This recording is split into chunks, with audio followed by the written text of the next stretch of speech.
Hi welcome back to అలా సహజ ప్రపంచంలో. ఈరోజు నేను బిర్యానీతో పాటు చికెన్ కూర అలాగే మటన్ కైమా చేశాను. సో ఆ ప్రాసెస్ అంతా ఈ వీడియోలో చూద్దాం. Let's begin.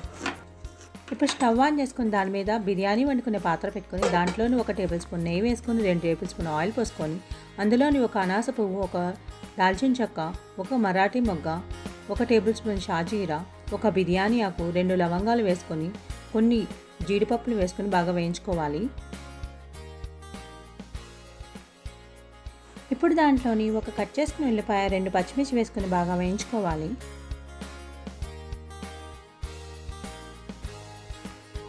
ఇప్పుడు దాంట్లో 1 టేబుల్ స్పూన్ అల్లం వెల్లుల్లి పేస్ట్ వేసుకొని బాగా వేయించుకోవాలి పచ్చివాసన పోయే వరకు. ఇందులో ఇప్పుడు ముందుగానే నానబెట్టుకుని 2 గ్లాసుల బియ్యం వేసి బాగా కలపాలి.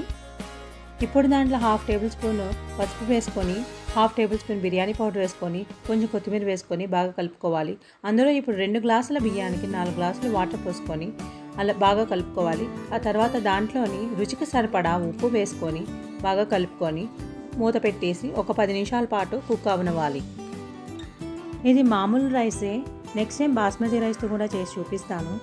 ఇప్పుడైతే బిర్యానీ రెడీ అయిపోయింది. దాంట్లో కొంచెం కొత్తిమీర వేసుకొని గార్నిష్ చేసుకొని పక్కన పెట్టుకున్నాను. నెక్స్ట్ 1/2 కేజీ చికెన్ తీసుకొని దాన్ని 2 సార్లు బాగా వాష్ చేసుకొని 3సారి పసుపు ఉప్పుతో కలిపి బాగా వాష్ చేసుకొని తర్వాత దాంట్లో రుచికి సరిపడా ఉప్పు వేసి 2 టేబుల్ స్పూన్ల కారం వేసుకొని 1/2 కప్పు పెరుగు వేసుకొని 1/2 లెమన్ పిండుకొని పక్కన పెట్టుకున్నాను.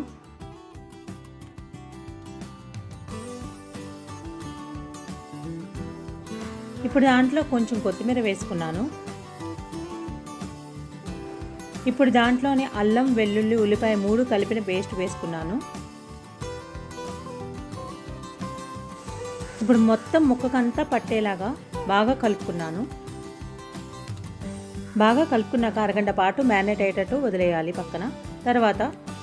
అరగంట తర్వాత స్టవ్ ఆన్ చేసుకుని ఒక కళాయి పెట్టుకొని దాంట్లోని 3 నుంచి 4 టేబుల్ స్పూన్ ఆయిల్ పోస్తున్నాను. ఎంత ఎక్కువ ఆయిల్ పోస్తే కొంచెం టేస్ట్గా ఉంటుంది, సో ఆయిల్ ఎక్కువ తీసుకోవాలి. తర్వాత ఒక కట్ చేసుకున్న ఉల్లిపాయ, 4 పచ్చిమిర్చి, కొంచెం కరివేపాకు వేసుకున్నాను. బాగా కలుపుకున్నాను. బ్రౌన్ కలర్ వచ్చే వరకు వేయించాక మ్యారినేట్ చేసుకున్న చికెన్ని వేసుకొని బాగా కలుపుకున్నాను.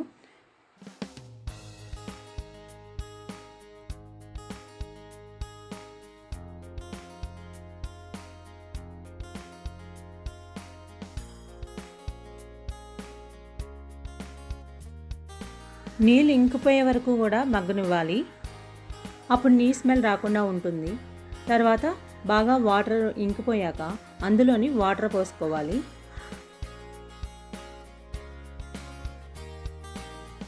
ఇప్పుడు దాన్ని మూత పెట్టుకొని మధ్య మధ్యలో మూత తీసుకుంటూ కలుపుకుంటూ ఉండాలి. గ్రేవీ అంతా దగ్గరికి వచ్చే వరకు ఉంచుకొని పక్కన తాలింపు పెట్టుకొని ప్యాన్ పెట్టుకొని స్టవ్ మీద దాంట్లోని ఒక 2 టేబుల్ స్పూన్ వరకు ధనియాల పౌడర్ వేసుకొని బాగా వేయించుకోవాలి. బ్రౌన్ కలర్ వచ్చే వరకు, మరీ మాడిపోయే వరకు ఉంచుకోకూడదు. ఆ తర్వాత ఇందులోని ఆ వేయించుకున్న పొడి 1 టేబుల్ స్పూన్ వరకు వేసి ఒక 2 నిమిషాల పాటు వేయించి స్టవ్ ఆపేసుకోవాలి. ఇప్పుడు చికెన్ కర్రీ రెడీ. ఇప్పుడు మటన్ కర్రీ రెడీ చేసుకున్నాము. స్టవ్ ఆన్ చేసుకుని దాని మీద ప్రెషర్ కుక్కర్ పెట్టుకొని దాంట్లో 4 టేబుల్ స్పూన్ ఆయిల్ పోసుకొని దాంట్లోని ఒక మరాఠీ మొగ్గ, ఒక దాల్చిన చెక్క, 2 లవంగాలు, 1 యాలకులు, 1 బిర్యానీ ఆకు వేసుకొని ఒక కట్ చేసుకుని ఉల్లిపాయ వేసుకొని 3 పచ్చిమిర్చి వేసుకొని కొంచెం కరివేపాకు వేసుకొని బాగా వేయించుకోవాలి. బ్రౌన్ కలర్ వచ్చే వరకు వేయించుకొని దాని తర్వాత అందులో 1 టేబుల్ స్పూను అల్లం వెల్లుల్లి పేస్ట్ వేసుకొని బాగా కలుపుకోవాలి. అల్లం వెల్లుల్లి పేస్ట్ పచ్చి స్మెల్ పోయే వరకు బాగా కలుపుకొని దాని తర్వాత అందులోని 1 కట్ చేసుకున్న టొమాటో వేసుకొని బాగా కలుపుకోవాలి. ఇప్పుడు దీంట్లోనే ముందుగానే 2 సార్లు వాష్ చేసుకొని ఒకసారి పసుపు ఉప్పుతో వాష్ చేసుకున్న మటన్ కైమాని దీంట్లోని వేసుకోవాలి. దీన్ని బాగా కలుపుకొని నీ స్మెల్ పోయేంత వరకు మూత పెట్టి వాటర్ ఇంకిపోయే వరకు ఉంచుకోవాలి. దీంట్లో ఇప్పుడు రుచికి సరిపడా ఉప్పు, 2 టేబుల్ స్పూన్లు కారం వేసుకుని బాగా కలుపుకున్నాను.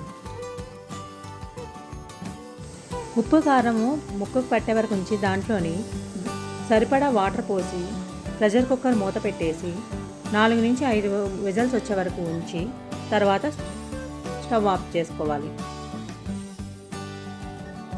మళ్ళీ ఇప్పుడు స్టవ్ ఆన్ చేసుకొని దాంట్లోని 1 టేబుల్ స్పూను వేయించుకున్న ధనియా పౌడర్ వేసి ఒక 2 నిమిషాల పాటు ఉంచి స్టవ్ ఆఫ్ చేసుకున్నాను. ఇప్పుడు మటన్ కైమా కర్రీ రెడీ అయిపోయింది.